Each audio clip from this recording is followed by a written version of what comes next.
Before I begin this video, I want to make one thing very clear. Says they've identified 3 people of interest in the Cwecwe rape case. Thousands of people have gathered in Cape Town in protest and demanding justice for Cwecwe.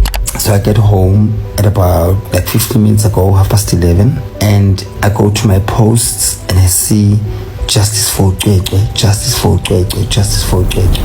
Hey bestie, so I've thought a lot about what I would say to you umangeza kule platform to talk about justice for Cwecwe. Our education system is supposed to give us top achievers, not create little victims. South Africa, we are doing it. This morning when you Googled Cwecwe's name, there were only 4 articles talking. A lot has been said about the Cwecwe story. So much has been shared, movements have been started, petitions have been signed, videos have been made. So many people have come together at this point in time to really make sure that Cwecwe is not just another victim, but that she gets the justice she deserves. Many people have been asking me to make a video about the hashtag Justice for Cwecwe movement, and I found it really difficult because I didn't know what to say. I had no idea how I, Brian Jr., would tackle the situation. So much has been said, timelines have been shared, so much has been covered, and so many people have been involved that I didn't know if there was anything new that I could add to the story. I didn't think that there was anything fresh to say about this movement, and for the longest time I really put the idea of making a video about this young girl off until this comment. You see, I didn't know what this person saw in me to make me special enough to make a video about this. I didn't know what they thought I might bring, what insight I might come to the table with, until it all dawned on me. It's not about you. You see, where many of us on the online space, on TikTok, on YouTube, on Twitter, on so many different platforms, miss the mark when it comes to the hashtag Justice for Cwecwe story, is that it's not about you. It's not about me. It's not about influencer A, influencer B, influencer C, policeman A, policeman B, judge A, judge B. It's not about anyone except for this girl, a young 7-year-old who is taken advantage of, whose mother is going up and down seeking for justice wherever she might turn, whomever would lend an ear to her, whomever would give her the time of day, whomever would listen to her. These are the people this is about. I cried. You know why I cried? It's because I'm also a victim of. So I know how it feels. Ndabaleka but ndashiya abantwana ngaphakathi. Abantwana bonke bayakhala and all eyes are on us now because abantu are like ba kwenza kantoni uyayibona. Ndizicenge but ndithi you know what ngumthwalo wami lo. I need to push. Mina ngizomlwela mina mntwana. Endlini sinemoto zethu ne. Sesithengisa imoto zethu. It's fine. Sithengisa nomzi but it's okay. I'll start from scratch if it has to be, but I'll fight for my child until I sweat blood. I just need justice for umntana wami. If it means it gets to President Ramaphosa, it has to be like that. Just go. Exactly. And it all started on the 21st of March of 2025, where a YouTube channel by Hope Revolution TV would post one of their most popular videos, unbeknownst to him, that would spark a revolution in South Africa, unlike anything we've ever seen before. And welcome back to the Hope Revolution podcast. Thank you so much for joining us once again on this amazing journey. Today I've got a guest of mine who felt that it is necessary that she also come through to share his story.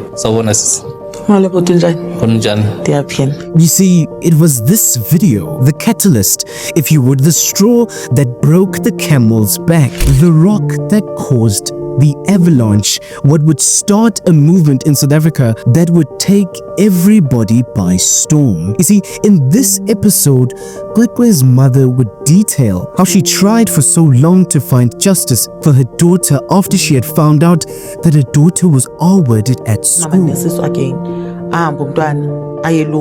xa ibuya nawo akasakwazi ukuhamba kakuhle. Hayibo uAlu, now I can see uAlu impundu uzikhuphe kakhulu now ziphumile. I'm like, sis utheni? Athi mama ndivuke 3 times ubusuku bekubuhlungu. Ndithi base bekumele ubunivusile nje but ingabi nangxaki. So afike ke ndithi you must kneel ke girl. Agibele phezu kwebhedi yakhe anile akhuphe impundu. Manifika ingaka ngisemuva enganeni yabo. Like hayibo. Ndithi baby hayi izojonga kwenzeka ntweni emntaneni. Xa ifika naye hayibo. Utheni umntana? Still but indaba yayifika emkuthi. Ayifika indaba umntana but ndibona pha I can see ba ingeke. Ikhona into wrong up. She goes into detail about how Cwecwe came back after school moaning and complaining about pains she was feeling, and how when she would check her daughter, she would find that she had been sexually abused. And it was at that point, on October 15, 2024, when Cwecwe's parents had observed that she was abused, that they would seek medical intervention. And the people who were doing the medical exam on the young girl Cwecwe would also find that she had abused, most likely at school. And on the next day, on October 16, 2024, Cwecwe's mother would report the incident to both the Bergview College and the South African Police Services. And the school even provided the family with a transfer letter without offering support or initiating an internal investigation. A story that's unfortunately all too common in South Africa. However, it doesn't end there, because in October 2024, despite the report, the investigation saw little progress over the coming months, and the South African Police Services inaction led to growing frustration, especially given that both Cwecwe's parents are employed by the police services. Now ndithi ngeke, because ebengayanga moso baby M17 on a Tuesday, now Wednesday. Did you know when I am 17? Because we both working for SAPS. Okay. Did iya M17 mna ngizothatha umntana ndimse kwagqirha. You see, only later did the family's pursuit of justice gain traction on social media, and this would lead to the creation of the hashtag Justice for Cwecwe movement. However, while we're all celebrating this movement and we're all pushing it fervently on media devices, it didn't come easy, because while all of this was happening, South Africa was currently going through a frenzy regarding the Big Brother series, and people were really coming together and showing their support for one of the contestants who goes by the name of Cwecwe. And many people would flock onto the streets, many people would flock onto comment sections on TikTok posts, on YouTube posts, saying please vote for Cwecwe. And there was a clear movement, a clear consensus around this topic.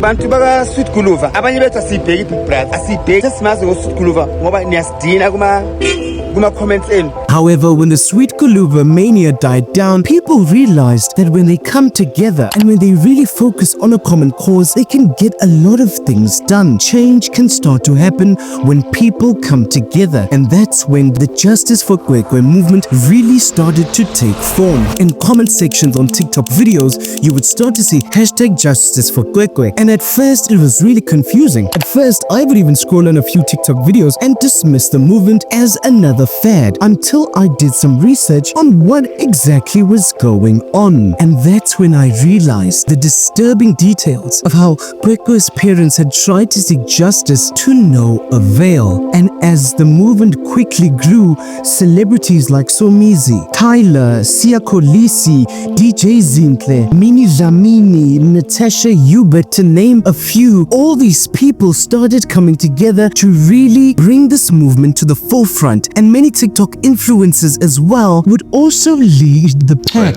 What happened to her is just horrific and evil and such an incomprehensible atrocity.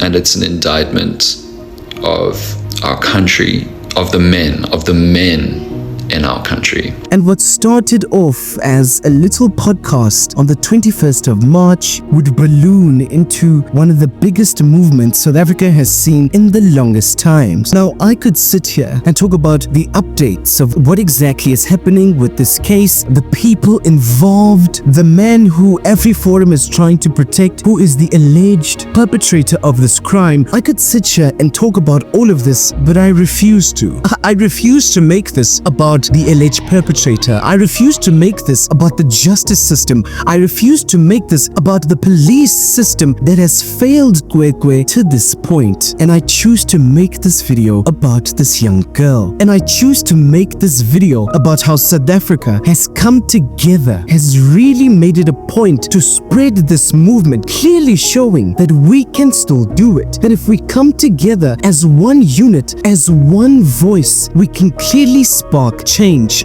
I refuse to make this about our failing justice system. I refuse to make this about our corrupt systems, about our corrupt government, but I choose to make it about Cwecwe.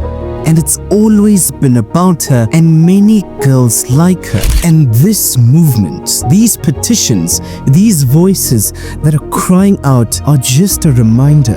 The name Cwecwe is just a reminder of all of the victims who have failed to receive justice in South Africa. That at the end of the day, it's always been about them. And I do have hope that if we continue in the way we are, that Cwecwe will receive justice after all has been said and done. Nanzomlwela mna mntwana.